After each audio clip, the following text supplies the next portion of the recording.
श्री सन्तानगोपालस्तोत्रम्। श्रीशं कमलपत्राक्षं देवकीनन्दनं हरिं सुतसम्प्राप्तये कृष्णं नमामि मधुसूदनं। नमाम्यहं वासुदेवं सुतसम्प्राप्तये हरिं यशोदाङ्कगतं बालं गोपालं नन्दनन्दनम्। अस्माकं पुत्रलाभाय गोविन्दं मुनिवन्दितम्।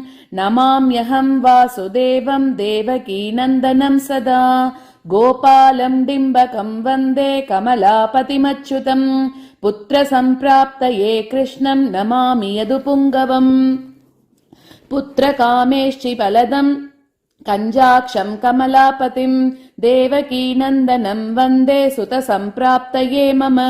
पद्मापते पद्मनेत्र पद्मनाभ जनार्दन देहि मे तनयं श्रीश वासुदेव जगत्पते। यशोदाङ्गगतं बालं गोविन्दं मुनिवन्दितम्। अस्माकं पुत्रलाभाय नमामि श्रीशमच्युतम्। श्रीपते देवदेवेश दीनार्तिर्हरणाच्युत गोविन्द मे सुतं देहि नमामि त्वां जनार्दन। भक्तकामद गोविन्द भक्तरक्षसुभप्रद देहि मे तनयं कृष्ण रुक्मिणी वल्लभ प्रभो। रुक्मिणीनाथ सर्वेश देहि मे तनयं सदा। भक्तमन्दार पद्माक्ष त्वामहं शरणं गतः। देवकीसुत गोविन्द वासुदेव जगत्पते देहि मे तनयं कृष्ण त्वामहं शरणं गतः। वासुदेव जगद्वन्द्य श्रीपते पुरुषोत्तम देहि मे तनयं कृष्ण त्वामहं शरणं गतः। कञ्जाक्ष कमलानाथ परकारुणिकोत्तम देहि मे तनयं कृष्ण त्वामहं शरणं गतः। लक्ष्मीपते पद्मनाभ मुकुन्द मुनिवन्दित देहि मे तनयं कृष्ण त्वामहं शरणं गतः। कार्यकारणरूपाय वासुदेवाय ते सदा नमामि पुत्रलाभार्थं सुखदाय बुधाय ते। राजीवनेत्र श्रीराम रावणारे हरे कवे तुभ्यं नमामि देवेश तनयं देहि मे हरे। अस्माकं पुत्रलाभाय भजामि त्वां जगत्पते देहि मे तनयं कृष्ण वासुदेव रमापते। श्रीमानिनी मानचोर गोपी वस्त्रापहारक देहि मे तनयं कृष्ण वासुदेव जगत्पते। अस्माकं पुत्र सम्प्राप्तिं कुरुष्व यदुनन्दन। रमापते वासुदेव मुकुन्द मुनिवन्दित वासुदेव सुतं देहि तनयं देहि माधव। पुत्रं मे देहि श्रीकृष्ण वत्सं देहि महाप्रभो। डिम्बकं देहि श्रीकृष्ण आत्मजं देहि राघव। भक्तमन्दार मे देहि तनयं नन्दनन्दन। नन्दनं देहि मे कृष्ण वासुदेव जगत्पते। कमलानाथ गोविन्द मुकुन्द मुनिवन्दित अन्यथा शरणं नास्ति त्वमेव शरणं मम। सुतं देहि श्रियं पुत्रं प्रदेहि मे। यशोदास्तन्यपानज्ञं पिबन्तं यदुनन्दनं वन्देऽहं पुत्रलाभार्थं कपिलाक्षं हरिं सदा। नन्दनन्दन देवेश नन्दनं देहि मे प्रभो। रमापते वासुदेव श्रियं पुत्रं जगत्पते। पुत्रं श्रियं पुत्रं मे देहि माधव। अस्माकं दीनवाक्यस्य अवधारय श्रीपते। गोपाल डिम्ब गोविन्द वासुदेव रमापते। अस्माकं डिम्बकं देहि श्रियं देहि जगत्पते। मद्वाञ्छितबलं देहि देवकीनन्दनाच्युत। मम पुत्रार्दितं धन्यं कुरुष्व यदुनन्दन। याचेऽहं त्वां श्रियं पुत्रं देहि मे पुत्रसम्पदम्। भक्तचिन्तामणे राम कल्पवृक्ष महाप्रभो। आत्मजं नन्दनं पुत्रं कुमारं डिम्बकं सुतम्। अर्भकं दनयं देहि सदा मे रघुनन्दन। वन्दे सन्तान गोपालं माधवं भक्तकामदम्। अस्माकं पुत्र सम्प्राप्त्यै सदा गोविन्दमच्युतम्। ओङ्कारयुक्तं गोपालं श्रीयुक्तं यदुनन्दनं। क्लीं युक्तं देवकी पुत्रं नमामि यदुनायकम्। वासुदेव मुकुन्देश गोविन्द माधवाच्युत देहि मे तनयं कृष्ण रमानाथ महाप्रभो। प्रभो राजीवनेत्र गोविन्द कपिलाक्ष हरे प्रभो समस्तकाम्य वरद देहि मे तनयं सदा अब्ज पद्मनिभ पद्म बृन्दरूप जगत्पते देहि मे वर सत्पुत्रं रूपनायक माधव नन्दपालधरापाल गोविन्द यदुनन्दन देहि मे तनयं कृष्ण रुक्मिणी वल्लभ प्रभो दासमन्दार गोविन्द मुकुन्द माधवाच्युत गोपाल पुण्डरीकाक्ष देहि मे तनयं श्रियं यदुनायक पद्मेश नन्द गोपवधूसुत देहि मे तनयं कृष्ण श्रीधर प्राणनायक अस्माकं वाञ्छितं देहि देहि पुत्रं रमापते भगवन् कृष्ण सर्वेश वासुदेव जगत्पते रमा हृदय संभार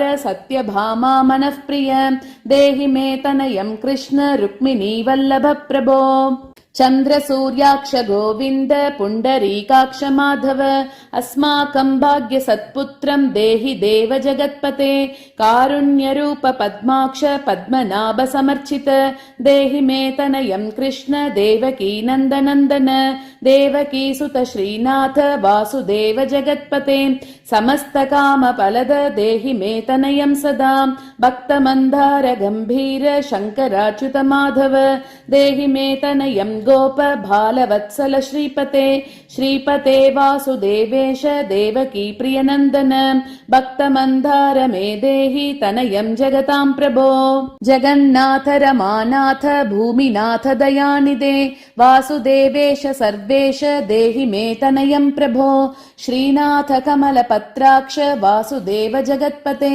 देहि मे तनयं कृष्ण त्वामहं शरणं गतः दासमन्दार गोविन्द भक्तचिन्तामणे प्रभो देहि मे तनयं कृष्ण त्वामहं शरणं गतः गोविन्द पुण्डरीकाक्ष रमानाथ महाप्रभो देहि मे तनयं कृष्ण त्वामहं शरणं गतः श्रीनाथ कमलपत्राक्ष गोविन्द मधुसूदन मत्पुत्र फलसिद्ध्यर्थं भजामि त्वां जनार्दन स्तन्यं पिबन्तं जननीमुखाम्बुजं विलोक्य मन्दस्मितमुज्ज्वलाङ्गम् स्पृशन्तमन्यस्तनमङ्गुलीभिः वन्दे यशोदाङ्गगतं मुकुन्दम् याचेऽहं पुत्रसन्तानं भवन्तं पद्मलोचन देहि मे तनयं कृष्ण त्वामहं शरणं गतः अस्माकं पुत्रसम्पत्तेश्चिन्तयामि जगत्पते शीघ्रं मे देहि दातव्यं भवता मुनिवन्दित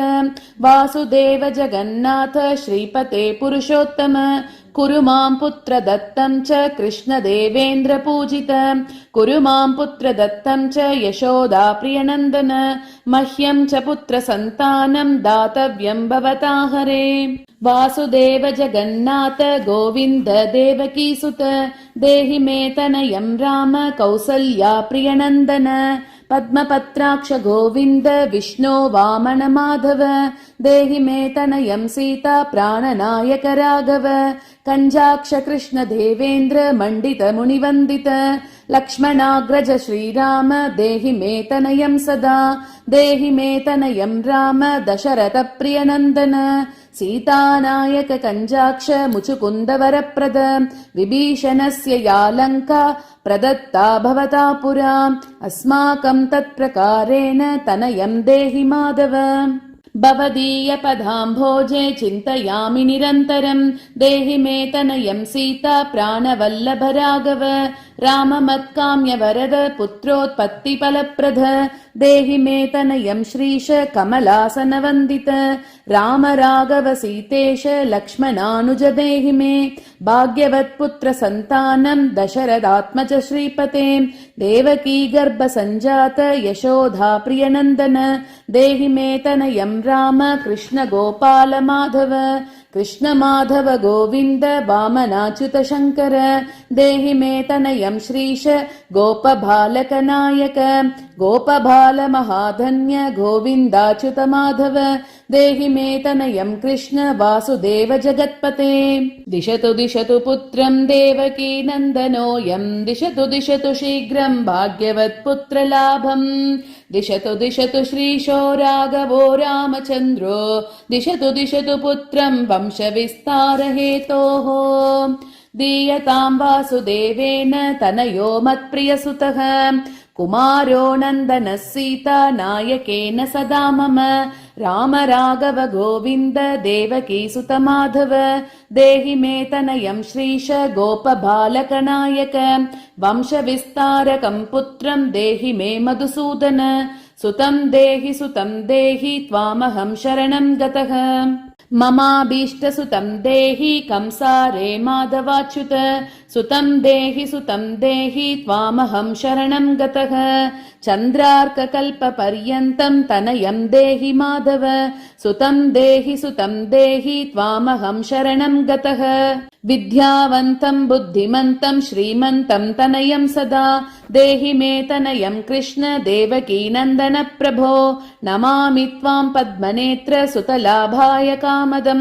मुकुन्दं पुण्डरीकाक्षं गोविन्दं मधुसूदनं भगवन् कृष्ण गोविन्द सर्वकामफलप्रद देहि मे तनयं स्वामिन् त्वामहं शरणं गतः स्वामिन् त्वं भगवन् राम कृष्ण माधव कामद देहि मे तनयं नित्यं त्वामहं शरणं गतः तनयं देहि गोविन्द कञ्जाक्ष कमलापते सुतं देहि त्वामहं शरणं गतः पद्मापते पद्मनेत्र प्रद्युम्न जनक प्रभो सुतं देहि त्वामहं शरणं गतः शङ्खचक्र गदा खड्ग शार्ङ्गपाणे रमापते देहि मे तनयं कृष्ण त्वामहं शरणं गतः नारायण रमानाथ राजीव पत्रलोचन सुतं मे देहि देवेश पद्म पद्मानुवन्दित राम माधव गोविन्द देवकी वरनन्दन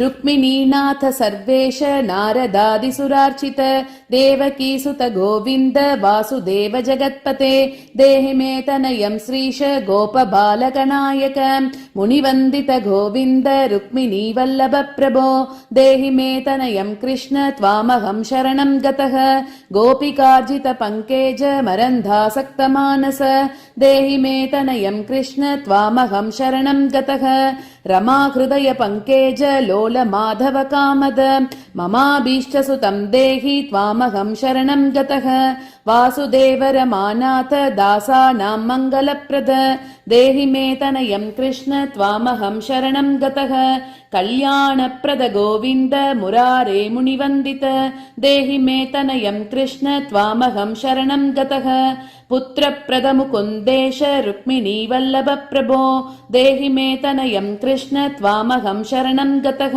पुण्डरीकाक्ष गोविन्द वासुदेव जगत्पते देहि मे तनयं कृष्ण त्वामहं शरणं गतः दयानिधे वासुदेव मुकुन्द मुनिवन्दित देहि मे तनयं कृष्ण त्वामहं शरणं गतः पुत्रसम्पत्प्रदातारं गोविन्दं देवपूजितं वन्दामहे सदा कृष्णं पुत्रलाभप्रदायिनं कारुण्यनिधये गोपी वल्लभाय मुरारये नमस्ते पुत्रलाभार्थं देहि मे तनयं विभो नमस्तस्मै रमेशाय रुक्मिणी वल्लभाय ते देहि मे तनयं श्रीश गोपबालकनायक नमस्ते वासुदेवाय नित्यश्रीकामुकाय च पुत्रधाय च सर्पेन्द्र शायिने रङ्गशायिन् रमानाथ मङ्गलप्रद माधव देहि मे तनयं श्रीश गोपबालकनायक दासस्य मे सुतं देहि दीनमन्दार राघव सुतं देहि पुत्रं देहि रमापते यशोदातनयाभिश्च पुत्रधानरतः सदा देहि मे तनयं कृष्ण त्वामहं शरणं गतः मदिष्टदेव गोविन्द वासुदेव जनार्दन देहि मे तनयं कृष्ण त्वामहं शरणं गतः नीतिमाण्डनवान् पुत्रो विद्यावांश्च प्रजापते भगवंस्त्वत्कृपायाश्च वासुदेवेन्द्र पूजित यः पठेत् पुत्रशतकम् सोऽपि सत्पुत्रवान् भवेत् श्रीवासुदेव कथितं स्तोत्ररत्नं सुखाय च जपकाले पठेन्नित्यं पुत्रलाभं धनं श्रियम् ऐश्वर्यं राजसम्मानं सद्यो याति न संशयः इति श्रीसन्तानगोपालस्तोत्रं समाप्तम्।